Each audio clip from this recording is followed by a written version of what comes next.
Good morning, Brian. Hey, good morning. How you doing? I am great. How about you? Living the dream, man. Living the dream. I was counting on you saying that, which is awesome. Positive morning so far. Positive morning so far. So I'm feeding the energy. I'm good. Spreading it Very out there to the good. world. How's your week been so far? Very good. Very good. I failed on my homework from last week because I had two things. One, I was going to mess with my camera and get that fixed up. But the second thing was to have a response for your living the dream so that I had a Yep. phrase. Yep. Still working on that. You know what? Still You know working what? on that. It'll come to me when I need to. Hey, it doesn't have a date. You know That's what I mean? true. As long as you get it done, Yep. you're good. Don't beat yourself up over it. Sometimes we all get lost in the things that we have planned for the day, right? So many things happen, other things come up. So no worries. You'll get it done. And when you do, you'll be like, haha, I got it done. There we go. Yeah. Let's go. So yeah, no worries. No worries. Yeah, I love that ideas don't have a date. That's good, because I think sometimes the magic hits you when you need it to hit you. Yeah. Like if you're trying to force creativity, especially since we're both creatives, if you try to force creativity, the output is never as good as when you're just in the zone. Think of an artist. You know what I mean? I mean, when an artist is on fire, they're like, ah. Yeah. Right?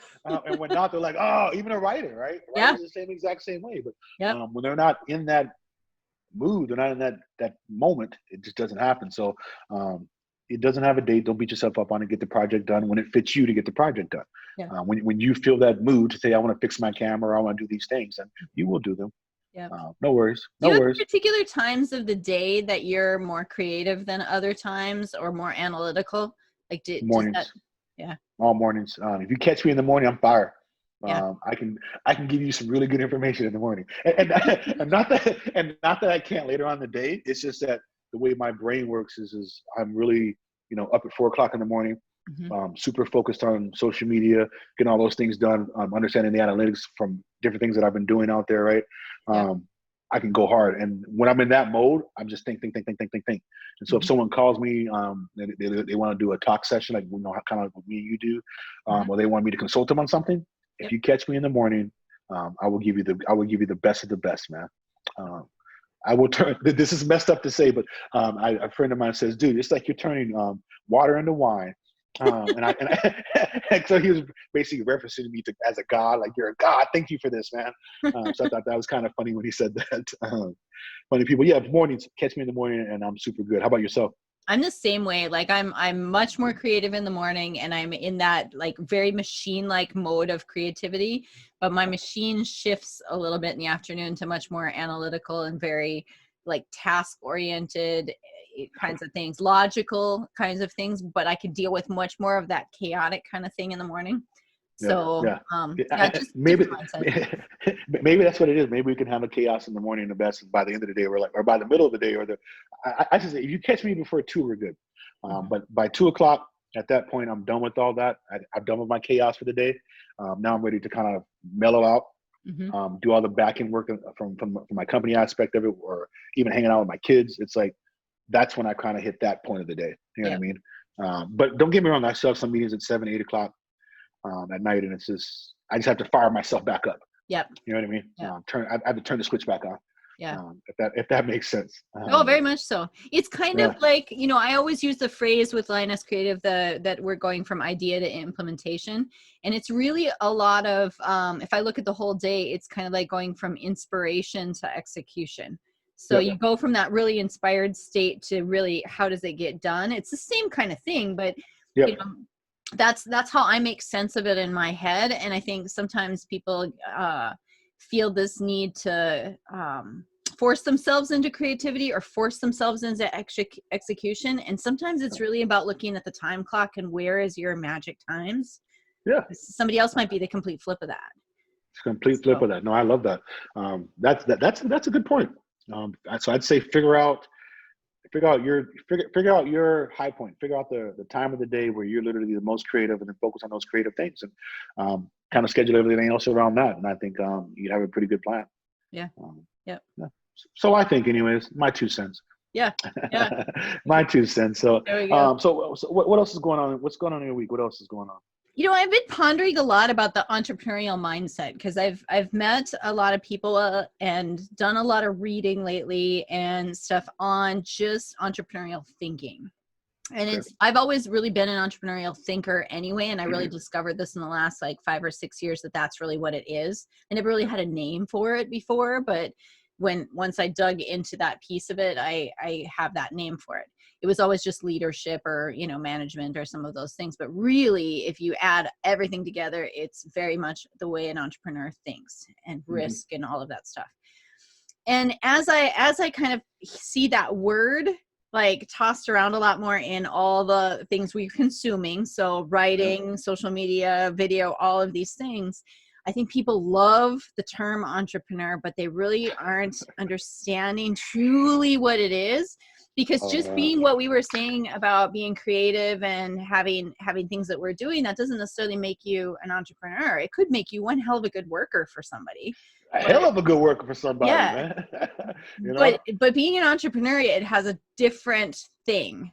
And I wanted to get your take on that because I'm processing a lot of that. I know where I am, but I hear it in other people, and it makes me like wonder like, how far are you, how serious are you on that journey, or how not? And You know, honestly, I've seen a lot of that, right?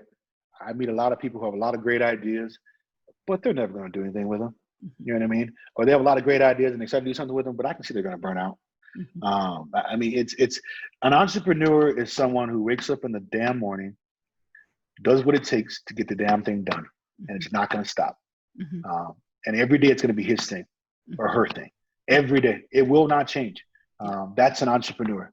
That right there, it's simplest within its essence. To me, that's an entrepreneur. When I meet someone like that and I feel that fire in that person, I'm like, let's go. We are going to rocket. We're going to build a rocket and make it to the moon. Based on the fact of I can feel that vibe from you. You can tell. You can feel passion. You can tell when someone's passionate about something. If I meet with somebody and they say, yeah, you can reach me from 9 to 5. I'm like, there's a stop date to this? There's a time you just stop? And don't get me wrong, you can take a break from work, but a true entrepreneur never stops. Right? He has to do all the things. He will do all the things. And even when he gets to where he wants to go, he'll still be doing all the things and just be different things. Right? So to me, I mean, that's what an entrepreneur is. It isn't just having an idea. It isn't starting something and thinking you're killing it. It's literally finishing it. Right?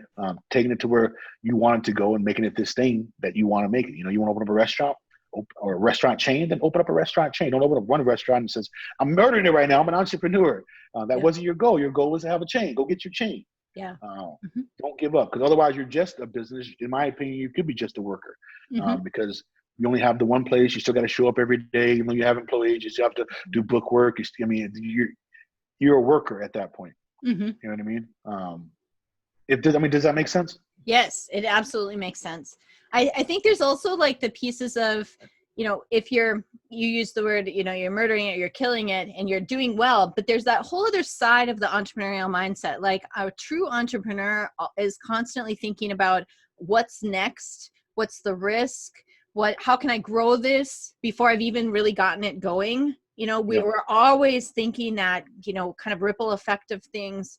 And then we're thinking about what connects to that. What is the next thing? And what does that lead to? And so it's a broader, bigger, more complicated way that our brains work. You know, it's funny you bring it up. So I call it future thinking. As an entrepreneur myself, I'm always, okay, what if I do this?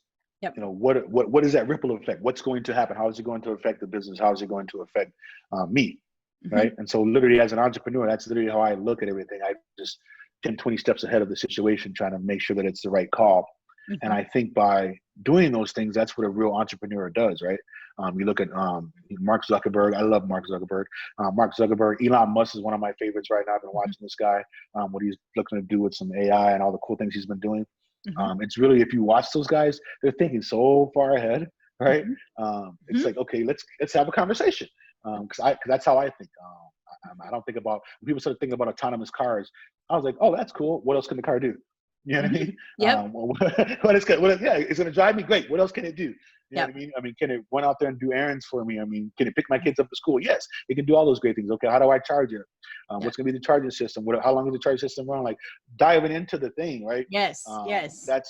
That to me is what an entrepreneur is. Yeah. A non-entrepreneur would hear that and go, okay, you know, and then, like I don't even need to say anymore. Like that just kind of sums it up, you know? that really sums it up. It's like, yep. Okay, what? Yeah, that's yeah. Because, you know, you listen to some of the things that Elon Musk says and you think, well, that's a little bit crazy. But then you fast forward like a month and it starts becoming real. And that was not so flipping crazy. You know, like I think when you're already in that mindset, like nothing's crazy. It's the phrase I've been saying forever of it's not thinking outside the box. It's thinking as if there is no box. There is no box. So, there is no box. This whole mentality that they put us in back in the day where there is a box, you know, you got to do a certain thing. You got to go through school. You got to do these things. And it's crap. We need to get out of that freaking mindset because that's literally what's holding us back. It literally is. I was talking to a guy yesterday and we were talking about why isn't there an entrepreneurial school for middle school, right? Yeah. And for high school, right? Yeah. So if at a young age, kids are very entrepreneurial nowadays, right? Yes. A lot of these kids are creating social channels and they're getting a ton of followers. And if they use those followers right, they could turn into an influencer. Next thing they're making money off of posts. Like they could turn into an entrepreneur and probably making more money than most of their parents. You know, by the time they're 18 years old, you know, not having this. And if they decide to go to college, they have the funds to pay to go to college, right? And so there's ways that, in my opinion, we should be teaching entrepreneurship in schools, right? And so that we can level our kids up at a younger age for those ones who are creative, right? Can we start sparking that light earlier and then helping them move forward faster? And I think there's a major opportunity there. You know, but I mean, it's all about thinking, like I said, 10, 20, 30, 40, 50 years ahead, man. There does need to be like that other side of it too, though, especially when you're talking about with kids, because I think that fosters adults that can do this, but fostering a culture of critique too. Being able to really critically think. And, you know, when you get a little bit of success, it gives you this false sense of everything you do is wonderful. And then we in the Midwest, we're really good at patting people on the back for that. Great job. Right. But yet what we crave and what we need and what especially entrepreneurs need, if you're really going to kill it, is that you need somebody to critique that a little bit and give you a little bit of that feedback and stuff. So that you're not missing things. And I think kids now in the everybody gets a ribbon era, you might need to like rethink that. And maybe I'm not a fan on that. I'm not either. I'm not a fan. I hate when people use I hate it when people use the term, you did a great job. You didn't win first, but you did a great job, right? And don't get me wrong, you did a great job. You did a great job. You definitely did a great job. But if you won it first, what happened? Right. So it's I call it the honest circle, right? So if you want first and you don't get first, I'm going to tell you did a great job, but I'm going to dive into why didn't you get first? What happened? Right. Because that's an honest circle. I'm going to help you achieve your goal. Right. And I think honestly, starting with the youth and helping them, you know, get within those honest circles where they feel like they can fail. You know what I'm saying? And it's not just a pat on the back and the next thing you know, they get second for the rest of their lives. It's like, what happened? Okay. I'm gonna hold you accountable. Let's figure out how we fix this. Let's get you to your goal. And then by doing that, we literally help, you know, younger people reach their goals faster. That's evolution. That's evolution at its best. And it's funny. So I have another meeting coming up here and I want to leave on this right here. So life is all about evolution, right? You can dream, but do not neglect the execution. You know what I mean? That's literally what I've been focused on right now. Like life is all about evolving, right? How can we make things better? How things are gonna get better, right? How do we do that? But just dreaming, that's only one part of it. We have to start executing, right? So what I'm saying right now, I'm literally, hopefully within the next couple of months, I can work on putting a program together where I can get local businesses to sponsor different seats and different entrepreneur cohorts for different innovative ideas within the local community to try to help, you know, my community grow. Because in my opinion, we have to help ourselves, help our communities, and then we can kind of go out there and start helping the world. And if we can do those things, I mean, I think we can move forward faster as a society. Absolutely. So that what are creates your thoughts on that? I think that's fantastic. It creates a lot of resilience. It helps people like think in just bigger than themselves. And what I would love to talk about next week then is you tell a little bit more about that. And I have a similar kind of thing with a foundation, a Lioness Foundation, actually, or Yep. the second arm of what I'm doing that has a little bit of that too. And I think Okay. the two of them tie together really well. We should totally talk about that next time. Love it. I love it. All Set it up right. for next week. People, if you're listening, we're talking about that next week. If you have any questions for this week, ask Brian and Amy, or ask Amy and Brian. Whoever. Amy's, like I said, yeah, right. ask either one of us a question. Exactly. We're looking forward to getting some questions and having some conversations. We would love to have some people on the show. If you're out there, you're listening, you're watching, whatever the case may be, you want to have a conversation with us, let us know. Send us an email, text Amy, Facebook us, Instagram us, reach out to us. Let's have a conversation.